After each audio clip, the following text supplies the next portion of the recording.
Little Whispers ASMR. So, a couple of things before we get into today's case.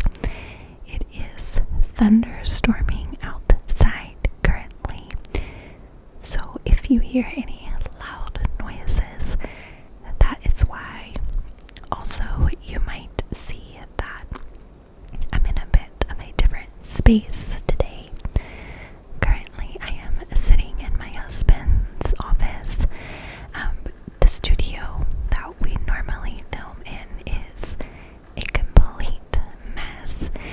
We had some of our area rugs cleaned, and so we had to clean out our bedroom because the place where we got them cleaned from wouldn't move the bed or any heavy furniture. So we had to do that, and we basically put everything into the studio.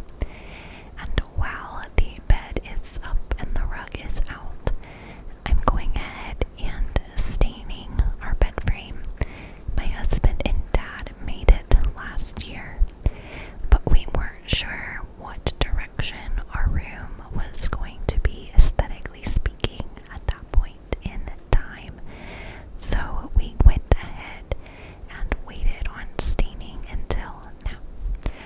But I should be back into that space at some point soon. Two more things before we get into today's case. Three, I forgot. I've had a few people ask me to cover some cases that are solved, and while I am all for covering some of those solved cases, a lot of times those cases don't really have that happy of an ending. If it's a video for YouTube, I try to keep it as simple as possible and not make it too graphic. I do have a Patreon account, however, where I do cover some more of those graphic cases, just because at least there you have to pay for the service, so I know you're most likely of age to hear that. But what I'm putting out on YouTube, I don't want it to be any worse than what you might see on television or something along those lines. So that is why.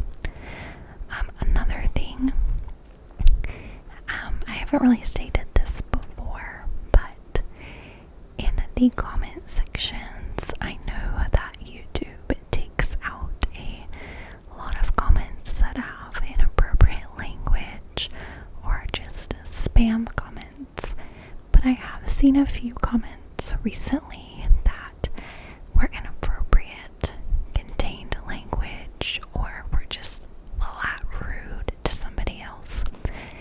So I just wanted to let everyone know that I do plan on deleting any comment that I find offensive, rude, inappropriate, or anything that contains language in it.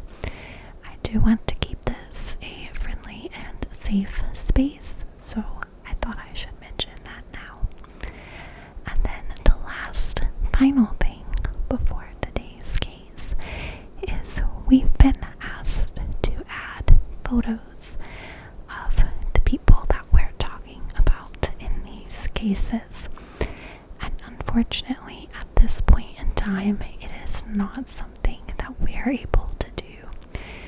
Biggest reason is I own all of the content that I am putting out on YouTube, and I personally do not own any photos of anyone that we are talking about here. So yeah, I'm not gonna add photos at this point in time. You get into a whole copyright mess, and my husband and we do photography on the side sometimes, and I know it can just be a struggle of who owns the photos and everything associated with that. Of course, if this was like my full-time job, I wouldn't use your photos. But at this point, we don't have the time to do that. And so, sorry, no photos at this point. But I would recommend everyone to go out and research photos of these true crime cases on Google, and also just read the stories and find more information and come to your own conclusions as well. So let's go ahead and we will get started with today's case, and we're going to be covering the disappearance of Madison, or Maddy Scott. My computer's a little further to the right, so I have to crank my head a bit more. My apologies. So Madison, or Maddy as we're going to call her, Scott, was born on April 29th in the year 1991. Her parents are Eldon and Dawn Scott. Maddy grew up with her older brother Ben and her younger sister Georgia in British Columbia, Canada. They specifically lived in the town of Vanderhoof, so that is where Maddy grew up. A lot of Maddy's friends say that she was extremely funny and she was always the life of the party. She took a bunch of classes and was involved in a lot of activities in high school, and she really excelled in her visual arts class where she made films, and everybody loved them. They couldn't stop talking about Maddy and her films. When Maddy was 20 years old, she still lived with her parents in Vanderhoof, Canada. But at that point in time, her parents kind of let her make her own decisions. She was old enough to do her own thing and just kind of keep them informed every so often as to what was going on. One weekend in May in the year 2011, Maddy and a few of her friends were invited to a party out at Hawksback Lake via a Facebook invite. One of their friends was having a birthday, and so she thought it would be fun to attend this party. So Hawksback Lake is about 20 to 30 minutes southeast of Vanderhoof, and Hawksback Lake is a beautiful lake area. There is some campsites on the lake where when you wake up and open your tent, you can see the water, and it is very gorgeous. But surrounding the lake area, there's a lot of wooded, rough terrain. It's pretty overgrown and thick. There are a lot of wild animals. And then surrounding that is a lot of unmarked roads. A lot of logging has happened in this area, and so there's just a plethora of roads all over the place. A lot of them unnamed, some of them overgrown, some turned into trails, but just a lot of places up there. There are also several cattle ranchers that live nearby, and so there's a lot of cattle animals in this area as well. So the party that Maddy wanted to attend was set to start at 8 p.m. on May the 27th in 2011. It was going to take place near the campsite area that was there at Hawksback Lake. Maddy planned on attending the party with her friend Jordan, or Jordy as we'll call her from here on out. Jordy Boldick was her name. So Maddy and Jordy both knew that there would be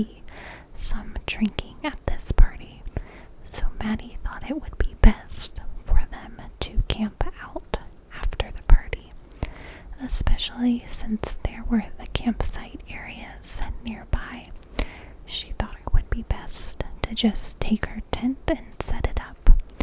And I believe this was because Maddy was being a smart and responsible person, and she did not want to risk getting in a car with either herself or anyone else who had been drinking. Keep in mind, though, that in British Columbia, Canada, the drinking age is 19 years old, so Maddy was of legal drinking age, but I'm sure after a night of partying, she just wanted to be extra safe.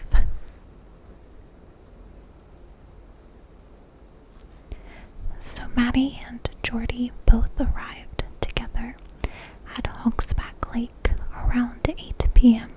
when the party was supposed to start. They pulled up next to a picnic table in the camping area, and Maddy got out her tent. She quickly realized that she had packed the wrong tent.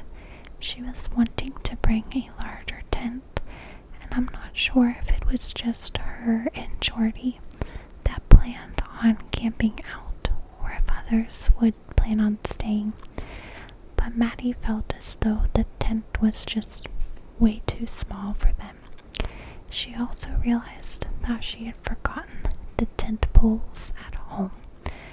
So Maddy decided, still instead of driving drunk that evening or driving with someone else who had been drinking, it would be best for her to go back home, pick up the correct tent size, and then come back.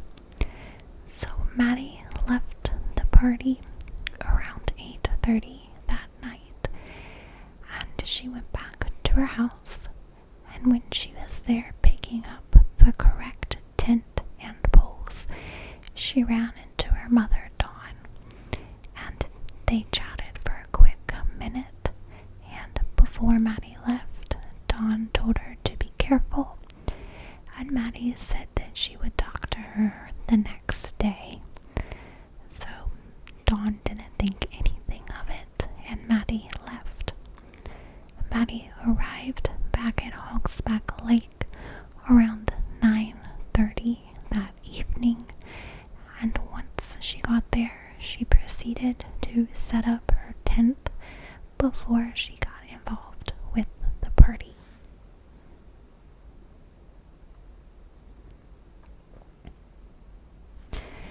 So after setting up her tent, Maddy went around, and began to socialize and hang out.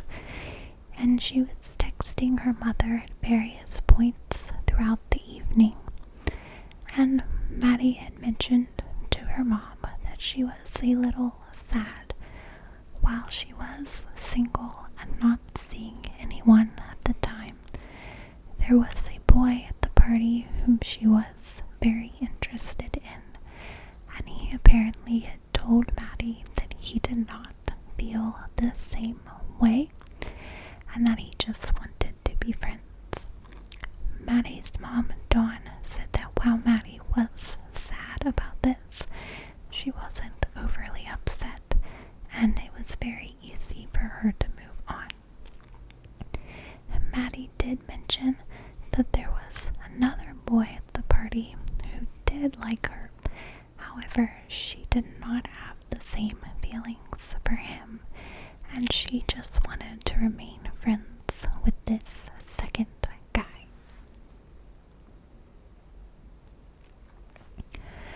So around 11 p.m. that evening on the 27th, Maddy seemed to be done with the party, and so she went ahead and got into her tent.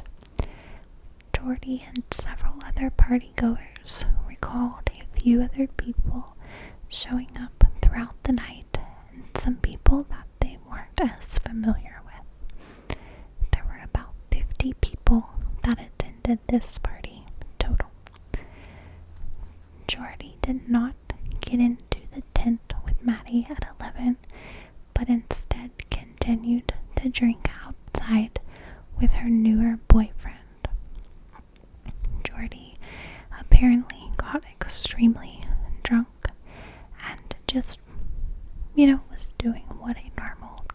drunk person would do.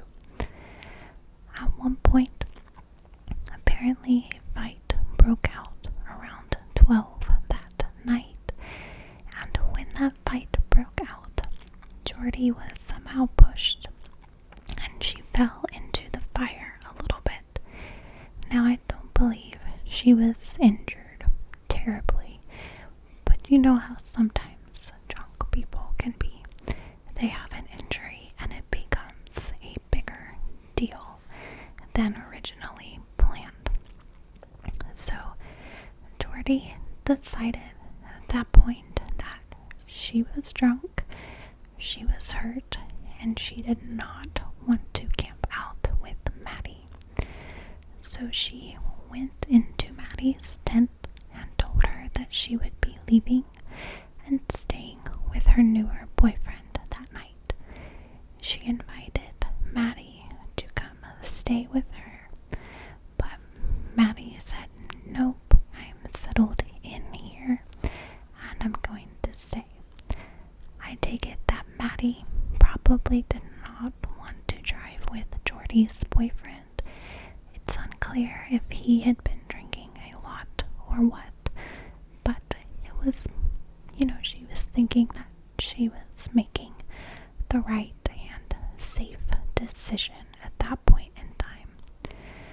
So Jordy says, "Alright, well, I am leaving," and Jordy left around 12:30 that morning on May the 28th. Everyone else began to leave the party as well in groups, and a few of those groups asked Maddy if she wanted to leave with them, but she once again refused and said that she was settled into her tent and was not moving until the morning. The last partygoers left around 2 in the morning.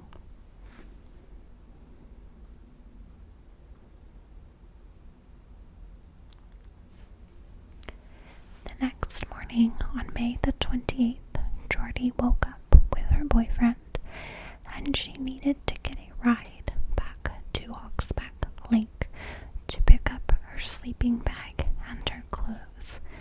Jordy had work that day, and I would assume that she had most likely brought her work clothes with her and had left them there. So Jordy arrives at Hawksback Lake around 8:30 in the morning, and when she got there, she saw Maddy's truck and the tent there as well. She noticed that the tent was unzipped, and when she walked inside to gather her things, she saw that Maddy's sleeping bag had been pushed to one side of the tent. She didn't see Maddy anywhere, and she assumed that Maddy had gone home with someone else from the party the night before and would return as well to pick up her items later that morning. Jordy was in a bit of a rush, so she ended up leaving pretty quickly and went ahead and went to work, not thinking much of it. Later that morning, on the 28th, around 10 in the morning, the boy who had hosted the party on Facebook chose to head back to Hawksback Lake to clean up.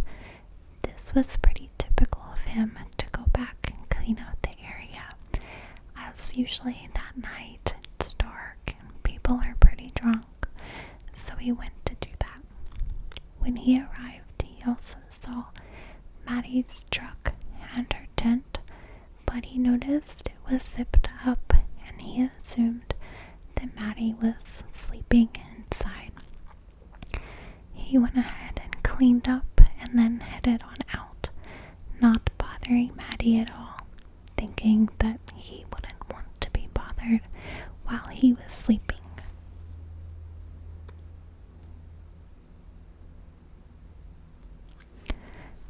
Later that Saturday night, on the 28th, another party happens in the same spot the previous night.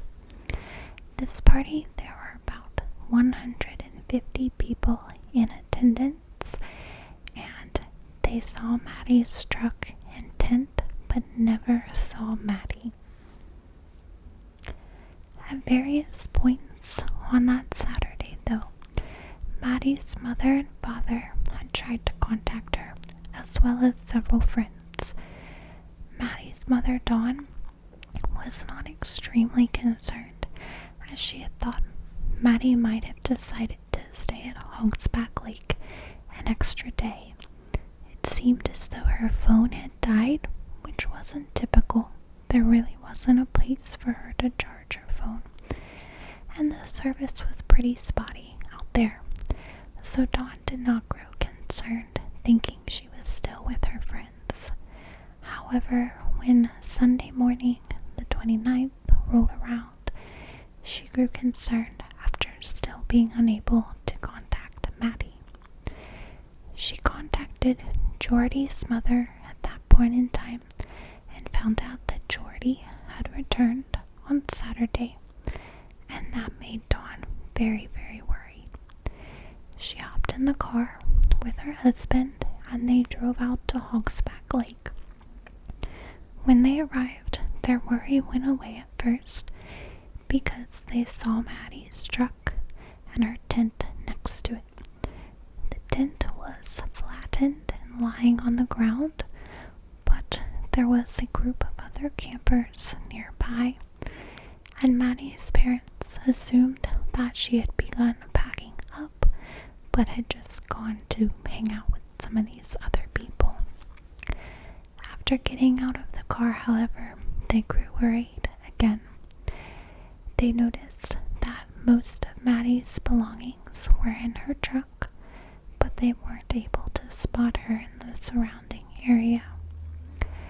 They asked some of the other campers if they had seen Maddy, and one of them actually knew Maddy and was a friend of hers, and she's commented that she had not seen Maddy, but her car and her tent had been there the whole time they were there.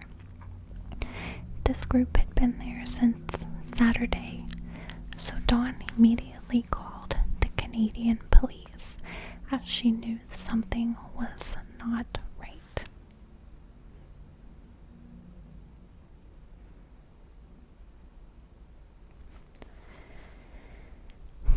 The police questioned all the people in the surrounding areas and began to search.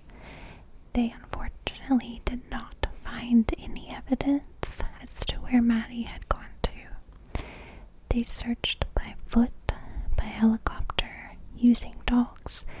They even dug the bottom of the lake at one point in time. Still no signs of Maddy.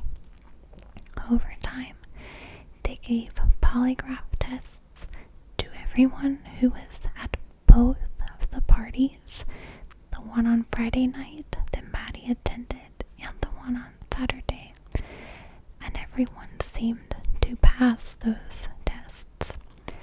The police found out that at the second party, a drunk boy had flattened Maddy's tent by jumping off of the picnic table next to it, but there wasn't any ill will with that. He was just messing around, and Maddy wasn't even there.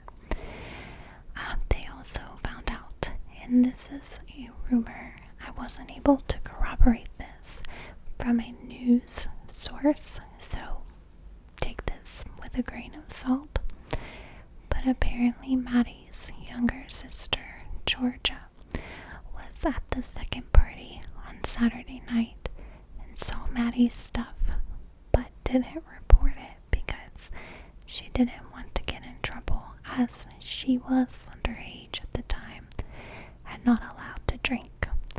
She also kind of assumed that Maddy had just gone off with one of her friends and would come back to pick up her truck and tent later on.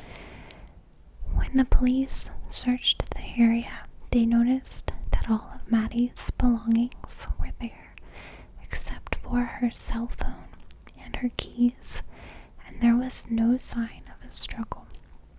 Now, I know there were two parties on 2 nights in a row, so they easily could have unintentionally destroyed some evidence, but the police believe that Maddy left willingly with someone she knew because she had her keys with her.